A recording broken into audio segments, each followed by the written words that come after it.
तो नमस्कार दोस्तों, परमा एजुकेशन की यूट्यूब चैनल पे आप सभी दोस्तों का स्वागत करते हैं। आज की जो क्लास होने वाली है बहुत ही खास होने वाली है, क्योंकि आज के जो प्रश्न हैं यहाँ पे थोड़े हार्ड रखे गए हैं। हार्ड इसलिए रखे गए हैं क्योंकि आपके जितने भी प्रश्न हैं वो थोड़े से नॉर्मल थे, लेकिन अब जितने भी प्रश्न बनाए जाएंगे थोड़े इनके स्तर जो है बढ़ाते चलेंगे, क्योंकि आपका एग्जाम आते आते आप लोगों का प्रिपरेशन इतना मजबूत हो जाए कि आप लोग प्रश्नों को देखते ही सॉल्व कर दें। तो खास करके उनके लिए मजबूत हो जाएंगे जिनका यहाँ पे एग्जाम नहीं निकल पा रहा है, पहली बार देने वाले के लिए एग्जाम देने वाले लोगों के लिए आज की क्लास बहुत ही बेहतरीन होने वाली है। तो आगे बढ़ने से पहले बता दें कि जितने भी लोगों ने अभी तक चैनल को सब्सक्राइब नहीं किया तो सब्सक्राइब करके एक बार शेयर कर दीजिए अपने ग्रुपों में, ताकि अधिक से अधिक लोग हमारे चैनल से जुड़ सके और टेलीग्राम चैनल को ज्वाइन करके पीडीएफ प्राप्त कर सकते हैं। तो शुरू करते हैं आज के पहले प्रश्न से। तो पहला प्रश्न कर रहा है कि पर्यावरण अध्ययन की कक्षा में संकल्पनाओं को स्पष्ट करने के लिए कविताओं और कहानी कथन का प्रयोग करना डैश सहायता करता है या फिर सहायक होता है। तो पहला करा कि पाठ को आनंददायी और रोचक बनाने में, दूसरा करा कि स्थानीय एवं वैश्विक स्तर पर संसार की प्राकृतिक को खोजने और संकल्पना को यहाँ पे कल्पना करने की योग्यता को बढ़ावा देने के लिए, और दूसरा हमारा कह रहा है यहाँ पे कि शिक्षार्थियों की निहित भाषा संस्कृति और विविधताओं का ध्यान में रखना, और चौथा कह रहा है कि सही दिशा में विद्यार्थियों की ऊर्जा का समय यहाँ पे सरलीकरण करने के लिए। तो राइट आंसर यहाँ पे किसके साथ जाएगा, क्योंकि प्रश्न देखिए थोड़े हार्ड है और आप लोगों का यहाँ पे टारगेट जो है यहाँ पे 15 प्रश्नों का है 20 में से। यहाँ पे देखिए क्या कहा है, पहले ऑप्शन देखिए, पर्यावरण अध्ययन की कक्षा में संकल्पनाओं को बात कर रहा है, यानी सभी चीजों को एक साथ रखने की बात कर रहा है। स्पष्ट मतलब शुद्ध की बात कर रहा है, कविताओं की बात कर रहा है, कहानी कथन का प्रयोग करके सिखाने की बात कर रहा है। तो यहाँ पे देखिए पाठ को आनंददायी बनाने, रोचक बनाने के लिए नहीं होगा, क्योंकि यहाँ पे संकल्पना कहानी में यहाँ पे आनंददायी नहीं होगा। यहाँ पे स्थानिक एवं वैश्विक स्तर पर एकदम सही है, संसार के प्रकृति खोजने के लिए, और कल्पना यहाँ पे दिया है तार्किक चीज की और योग्यता को बढ़ाने के लिए यहाँ पे होनी चाहिए। तो राइट आंसर ऑप्शन नंबर यहाँ पे दूसरा सही होगा। तीसरा कर रहा है शिक्षार्थियों में निहित, शिक्षार्थियों के अंदर निहित की बात नहीं कर रहा है, अध्ययन की बात कर रहा है। और यहाँ पे चौथा कर रहा है सही दिशा में विद्यार्थियों की ऊर्जा सामग्रीकरण सही है, लेकिन यहाँ पे संकल्पनाओं को स्पष्ट नहीं कर सकते जब तक आप बताएंगे नहीं। तो इसका राइट आंसर जाएगा आपका पहले दूसरे के साथ जाएगा। आगे बढ़ यहाँ पे दूसरे प्रश्न पे ये करा है कि सहयोगात्मक अधिगम में पुराने एवं अधिक दक्ष विद्यार्थी छोटे एवं कम कुशल विद्यार्थियों का आकलन करते हैं। तो पहला करा है समूह में द्वंद्व का मतलब होता है एक तरीके से आप विवादित तरीके से बताना, या फिर एक लोगों में या फिर झगड़ा की बात कर रहा है, या फिर प्रतिस्पर्धा की बात कर रहा है, जो कि आपका गलत है। दूसरा करा है गहन प्रतियोगिता शिक्षक के लिए नहीं छात्र के लिए होनी चाहिए।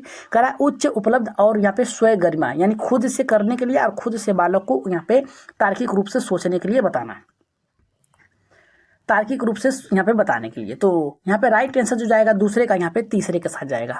राइट आंसर होगा आपका तीसरा। आगे बढ़ रहे हैं यहाँ पे तीसरा नंबर का प्रश्न देखते हैं क्या कह रहा है कि सीमा प्रत्येक पाठ को रट कर तुरंत सीख लेती है, रटती है, याद रखिएगा यहाँ पे तार्किक रूप से सोचती नहीं है, रटने की बात कर रहा है, रट कर तुरंत यहाँ पे सीख लेती है। जबकि लीना चर्चा का यहाँ पे कह रहा है कि ब्रेन स्टॉर्मिंग यानी मस्तिष्क और यहाँ पे अलोडन यानी मस्तिष्क यानी क्या कह सकते हैं आप, तार्किक रूप से सोचती है कि बाद के प्रत्येक पाठ को समझती है। यह डैश को विकासात्मक सिद्धांत की ओर यहाँ पे संकेत करता है। पहला करा है कि सामान्य से विशिष्ट की ओर, दूसरा करा है कि निरंतरता की ओर, चौथा करा है तीसरा करा है कि अंत संबंध के द्वारा, चौथा करा है कि व्यक्तित्व भिन्नताओं के द्वारा। तो राइट आंसर यहाँ पे तीसरे का किसके साथ जाएगा।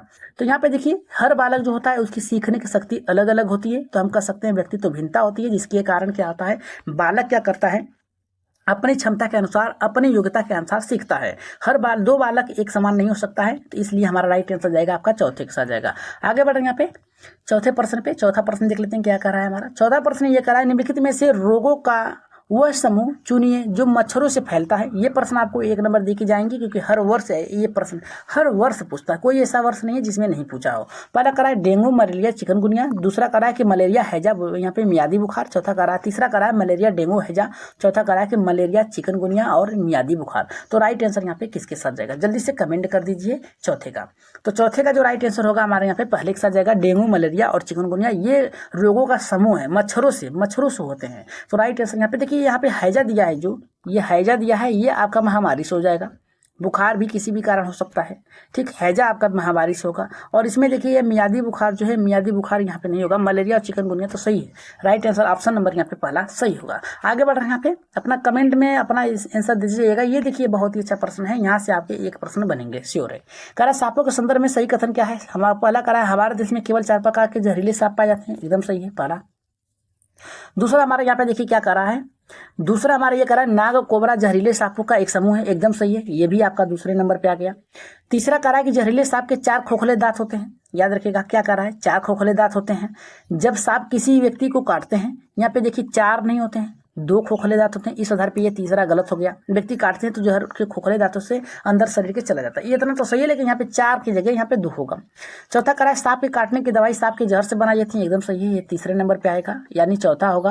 पहला, दूसरा और चौथा यहाँ पे सही होगा, तो पहला, दूसरा, चौथा देखिए यहाँ पे ऑप्शन नंबर तीसरे में सही है, ऑप्शन नंबर यहाँ पे तीसरा सही होगा। 5वें प्रश्न पे अगर हम बात करें तो 5वां प्रश्न ये करा है निम्नलिखित में से पेट्रोलियम से सही यहाँ पे अभिलक्षण चुनिए।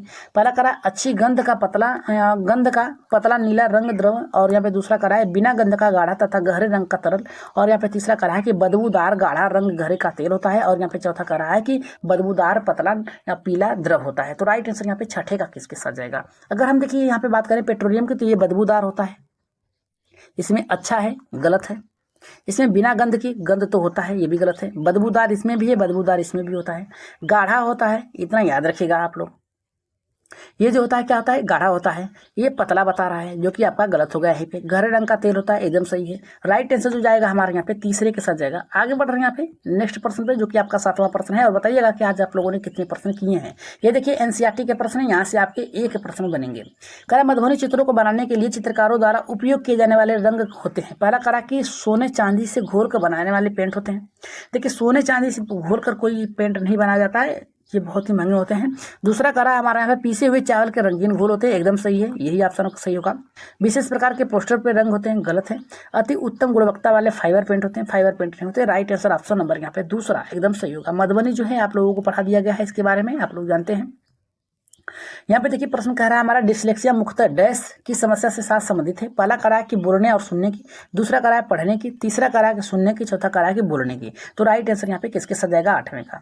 देखिए यहाँ पे डिस्लेक्सिया जो है आपके पढ़ने से संबंधित होगा, आप लोग इतना याद रखिएगा। डिस्लेक्सिया, डिस्ग्राफिया, डिस्कैलकुलिया, ये आपको याद करना पड़ेगा, और दूसरा ऑप्शन यहाँ पे सही होगा। आगे बढ़ रहे हैं यहाँ पे 9वें प्रश्न पे।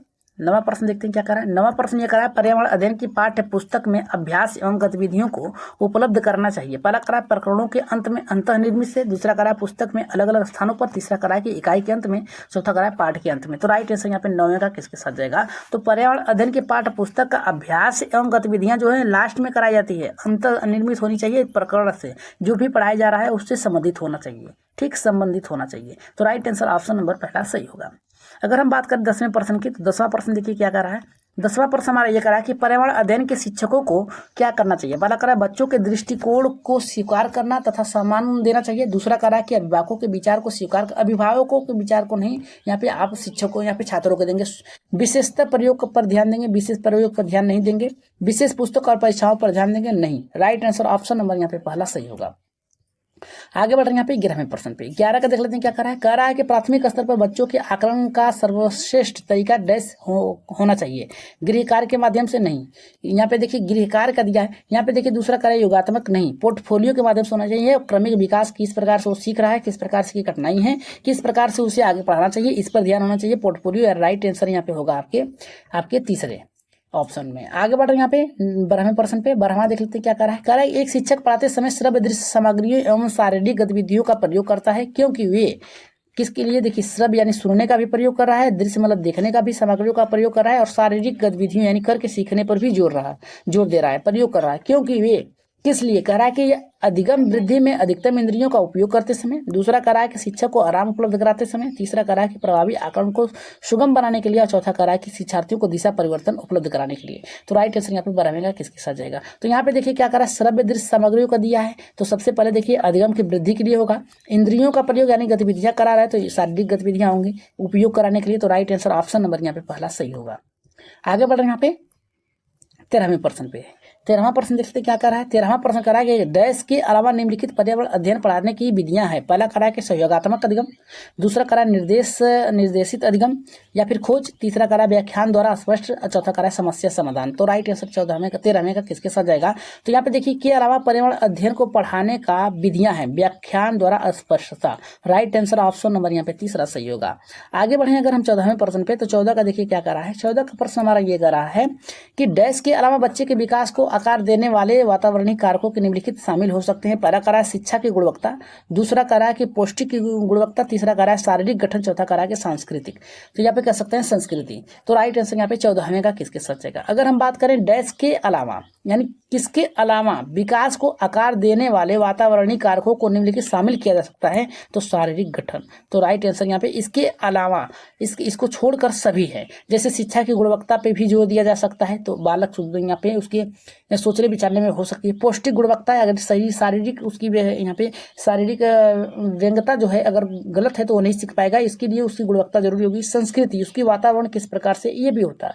लेकिन इसको छोड़कर शारीरिक गठन यानी वो लंबा है, छोटा है, मोटा है, बड़ा है, इससे मतलब नहीं होता है। इस आधार पे राइट आंसर जाएगा आपका तीसरे के साथ जाएगा। आगे बढ़ रहे हैं यहाँ पे 15वें प्रश्न पे। 15वां का देखिए क्या कह रहा है। कह रहा है कि कक्षा में एक प्रभावी शिक्षण अधिगम प्रक्रिया होती है जब शिक्षक बच्चों के ज्ञान को पढ़ाई जाने वाली एक संकल्पना के साथ जोड़ने के सहायता करता है। इसके पार्श्व में कह रहा है कि निहित उद्देश्य को डैश को बढ़ावा मिलता है। पहला कहा शिक्षार्थियों को सहायता, दूसरा कह रहा है प्रोन्बलन, तीसरा कह रहा है ज्ञान की सहसंबंध एवं स्थानांतरण, और चौथा कह रहा है कि व्यक्तित्व भिन्नताएं। तो राइट आंसर यहाँ पे 15वें का किसके साथ जाएगा। देखिए यहाँ पे कह रहा है एक प्रभावी शिक्षण की बात कर रहा है, प्रक्रिया की बात कर रहा है, संकल्पनाओं की बात कर रहा है, साथ में जोड़कर सहायता करने की बात कर रहा है, और पार्श्व में निहित उद्देश्य की बात कर रहा है। तो ये ज्ञान के साथ सहसंबंध के स्थानांतरण की बात कर रहा है। राइट आंसर ऑप्शन नंबर यहाँ पे तीसरा सही होगा। अगर हम बात करें यहाँ पे 16वें प्रश्न की, 16वां प्रश्न देखिए क्या कर रहा है। रोहन के विद्यालय में एक विज्ञान प्रदर्शनी का आयोजन किया गया था। उसका आयोजन एक उद्देश्य के साथ किया गया था। उसके विचार से कौन सा उद्देश्य सर्वाधिक उपयुक्त होगा। तो पहला कह रहा है कि विद्यालय का नाम यहाँ पे प्रसिद्ध करना, दूसरा कह रहा है कि अभिभावकों को संतुष्ट करना, तीसरा विभिन्न व्यवसाय के लिए विद्यार्थियों को प्रशिक्षित कराना, चौथा कह रहा है शिक्षार्थियों के लिए सृजनात्मक माध्यम उपलब्ध कराना। तो 17वें का जो राइट आंसर जाएगा, 16वें का जो राइट आंसर जाएगा चौथे के साथ जाएगा। यहाँ पे सृजनात्मकता का मतलब होता है वो अपने आप को किसी भी परिस्थिति में ढाल सके। राइट आंसर ऑप्शन नंबर यहाँ पे 4 सही होगा।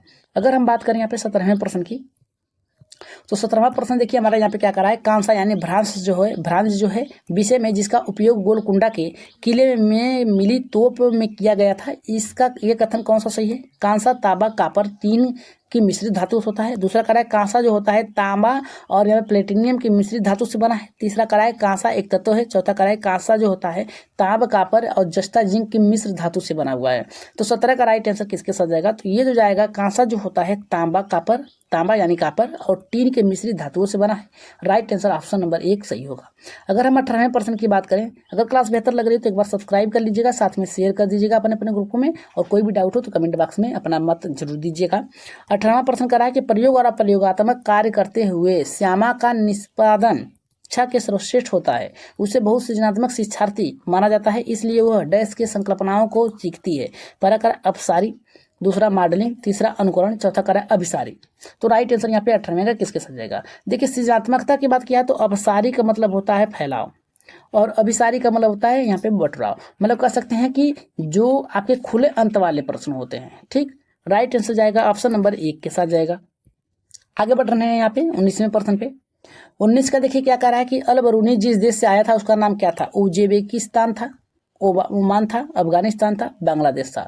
तो राइट आंसर यहाँ पे 19वें का किसके साथ जाएगा। अगर 19वें की बात किया जाए तो अल बरूनी जो था यहाँ पे उज्बेकिस्तान के साथ आया था। राइट आंसर आपका, ये प्रश्न बहुत ही आसान है, पहले के साथ जाएगा। अगर 20वें प्रश्न की बात करें तो ये प्रश्न हमारा देखिए क्या कर रहा है। एक पब्लिक स्कूल में प्रत्येक कक्षा में लगभग 2 से 3 बच्चे विशेष आवश्यकता वाले हैं। कुछ बच्चे शारीरिक या मानसिक रूप से विकलांग हैं या फिर बाधित हैं। बच्चे अन्य बच्चों के साथ उसी कक्षा में एक साथ पढ़ते हैं। उपयुक्त पब्लिक स्कूल निम्नलिखित में से किसका अनुपालन करता है। पहला कह रहा है कि समन्वयक शिक्षा, दूसरा कह रहा है प्रतिपूरक अधिगम, तीसरा कह रहा है कि यहाँ पे सतत एवं व्यापक मूल्यांकन, चौथा करा है कि समावेशी शिक्षा। तो राइट आंसर यहाँ पे 20वें का किसके साथ जाएगा। तो राइट आंसर यहाँ पे 20वें का जो जाएगा यहाँ पे समावेशी शिक्षा, क्योंकि इसमें विकलांग बालक भी हैं, अक्षम बालक भी हैं, शारीरिक अक्षम बालक भी हैं, इसमें सभी प्रकार के हैं। तो ये जो जाएगा यहाँ पे कोई भी अक्षम बालक होगा उससे संबंधित यहाँ पे समावेशी कक्षा से होगा। आज की क्लास का लास्ट प्रश्न है और बताइएगा कि आज आप लोगों ने कितने प्रश्न को सही किया है। एक पश्मीना शाल लगभग डैश साधारण स्वेटर के बराबर गर्म होती है। ये एक साधारण पश्मीना शाल बुनने में डैश घंटे लगते हैं। पहला करा कि 6 से 200, दूसरा करा है कि 10 दिन 250 घंटे लगते हैं। यहाँ पे करा है कि 10 दिन 200 घंटे लगते हैं, या फिर करा है कि यहाँ पे 6 दिन 250 घंटे लगते हैं। तो राइट आंसर यहाँ पे किसके साथ जाएगा, जल्दी से बता दीजिएगा। तो इसका आंसर आप लोग कमेंट बॉक्स में बताइएगा और बताइएगा कि आज की क्लास आप लोगों को कैसी लगी, एक बार कमेंट बॉक्स में जरूर बताइएगा। और आज की क्लास से आप लोगों ने कितने बेहतर तरीके से सीखा है वो भी बता दीजिएगा, और अगली क्लास किस पे चलाई जाए वो भी बता दीजिएगा आप लोग। तो जाते जाते आप लोग सब्सक्राइब जरूर करिएगा, टेलीग्राम चैनल को ज्वाइन करके वहाँ से PDF प्राप्त कर सकते हैं। तो आज के लिए इतना ही, धन्यवाद। कोई भी आपकी डाउट हो तो कमेंट बॉक्स में कमेंट जरूर करिएगा, और किसी में का आप लोग आंसर बताइएगा कि आंसर कौन सा सही होगा कमेंट बॉक्स में, ठीक है। तो जाते जाते सब्सक्राइब जरूर करिएगा, शेयर कर दीजिएगा अपने ग्रुपों में। तो आज के लिए इतना ही, धन्यवाद।